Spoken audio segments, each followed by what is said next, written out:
नमस्कार। आज हम एक महाकाव्य के बिल्कुल बीच में चलेंगे और उस मानवीय दुविधा को समझेंगे जो हर किसी की जिंदगी में कभी न कभी आती है। ये कहानी है एक ऐसे महान योद्धा की जो इतिहास के सबसे बड़े युद्ध के लिए तैयार खड़ा है, लेकिन उसकी असली लड़ाई बाहर नहीं बल्कि उसके अपने मन के अंदर लड़ी जानी है। तो चलिए श्रीमद् भगवद गीता के पहले अध्याय यानी अर्जुन विषाद योग के सफर पर चलते हैं।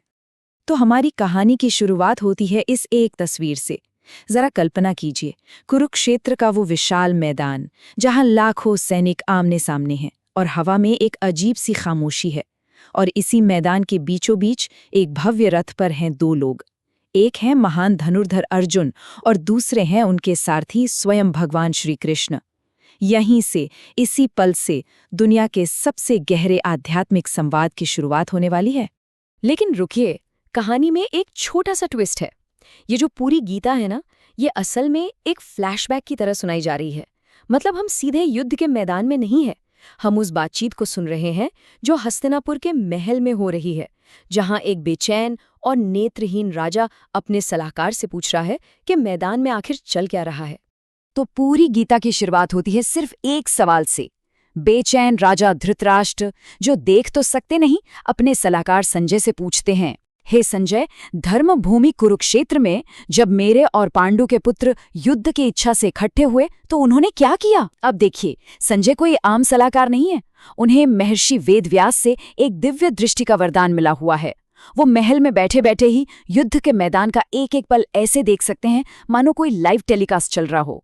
तो संजय की आंखों से चलिए सीधा चलते हैं युद्ध के मैदान में और जानते हैं हमें सबसे पहले किसका नजरिया देखने को मिलता है। राजकुमार दुर्योधन का।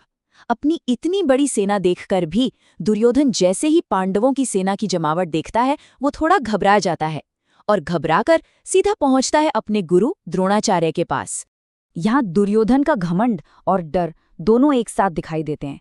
वो द्रोणाचार्य से कहता है, आचार्य जरा देखिए तो, आपके ही बुद्धिमान शिष्य ने पांडवों की सेना को कितनी चतुराई से सजाया है।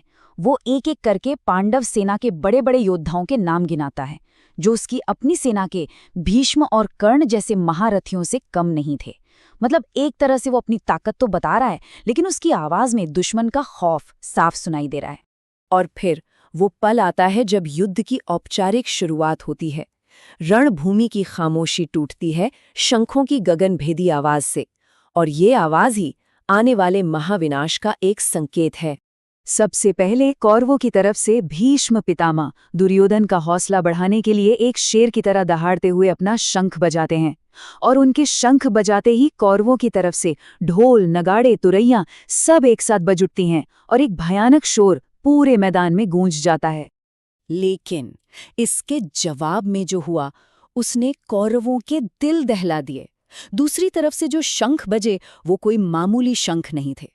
श्री कृष्ण ने अपना दिव्य शंख पांचजन्य बजाया, अर्जुन ने अपना देवदत्त और भीम ने अपना विशाल शंख पौंड्र।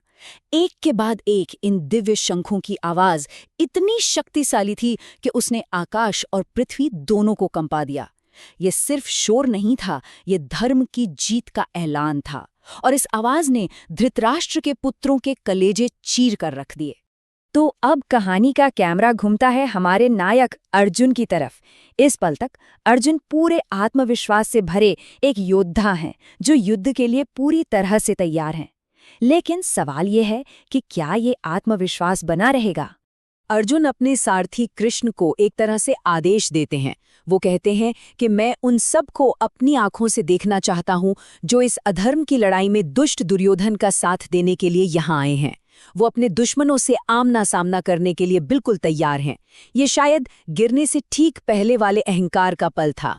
भगवान कृष्ण जो सब जानते हैं वो बस मुस्कुराते हैं और अर्जुन की बात मान लेते हैं। वो उस शानदार रथ को दोनों सेनाओं के ठीक बीच में भीष्म पितामह और गुरु द्रोणाचार्य जैसे सभी बड़े बुजुर्गों के ठीक सामने जाकर खड़ा कर देते हैं और फिर कहते हैं, हे पार्थ, अब देखो यहाँ युद्ध के लिए जो भी कौरव इकट्ठा हुए हैं उन्हें देखो। और बस यहीं पर सब कुछ बदल जाता है। ये इस अध्याय का सबसे बड़ा, सबसे अहम मोड़ है। अर्जुन की भावनाओं में एक ऐसा भूचाल आता है कि वो एक पल में ही महान योद्धा से एक टूटे हुए इंसान में बदल जाते हैं। जब अर्जुन सामने देखते हैं तो उन्हें वहां कोई दुश्मन नजर नहीं आता। नहीं, उन्हें दिखते हैं अपने दादा, अपने गुरु, अपने मामा, भाई, बेटे, पोते और दोस्त। अरे ये तो वो सब लोग थे जिनसे उन्होंने प्यार किया था, जिनका वो सम्मान करते थे, और आज वही सब उनके सामने एक दूसरे को मारने के लिए खड़े थे। ये एहसास उनके लिए किसी सदमे से कम नहीं था। इस एक नज़र ने अर्जुन को पूरी तरह से तोड़कर रख दिया। उनका शरीर कांपने लगता है, मुंह सूख जाता है, दिमाग काम करना बंद कर देता है। हालत ये हो जाती है कि वो ठीक से खड़े भी नहीं हो पाते। बहुत ज्यादा दुख और करुणा से भरकर वो अपना वो विश्व प्रसिद्ध गांडीव धनुष, जो उनकी शान था, उसे हाथ से छोड़कर रथ में पीछे की तरफ बैठ जाते हैं। युद्ध करने की उनकी सारी हिम्मत, सारा संकल्प एक पल में खत्म हो जाता है। और इसी के साथ अर्जुन एक ऐसा सवाल खड़ा कर देते हैं जो सिर्फ उनका नहीं, हम सबका है। जब हमारा फर्ज हमारे अपनों के खिलाफ खड़ा हो तो सही रास्ता क्या है? अर्जुन का यही दुख, यही संकट उस मंच को तैयार करता है जहां से श्री कृष्ण के दिव्य ज्ञान का सूरज उगेगा। असल में इसी एक पल की वजह से पूरी गीता कही गई।